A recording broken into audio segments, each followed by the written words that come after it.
natin ng sriracha. Try natin yung sriracha.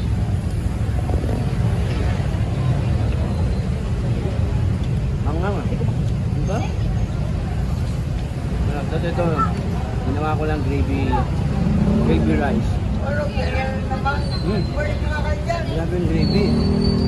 Grabe yung gravy. Sarap yung gravy. Parang ano, hindi yung powder lang na gravy. Sarap. Ali rice, 79 lang. Saka makita ng ganito. Presyo ngayon, wala ka na makita ng ganito. Hindi ka naman,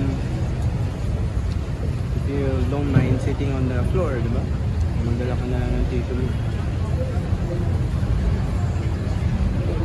Ulit. Ito yung mga meals na pang estudyante.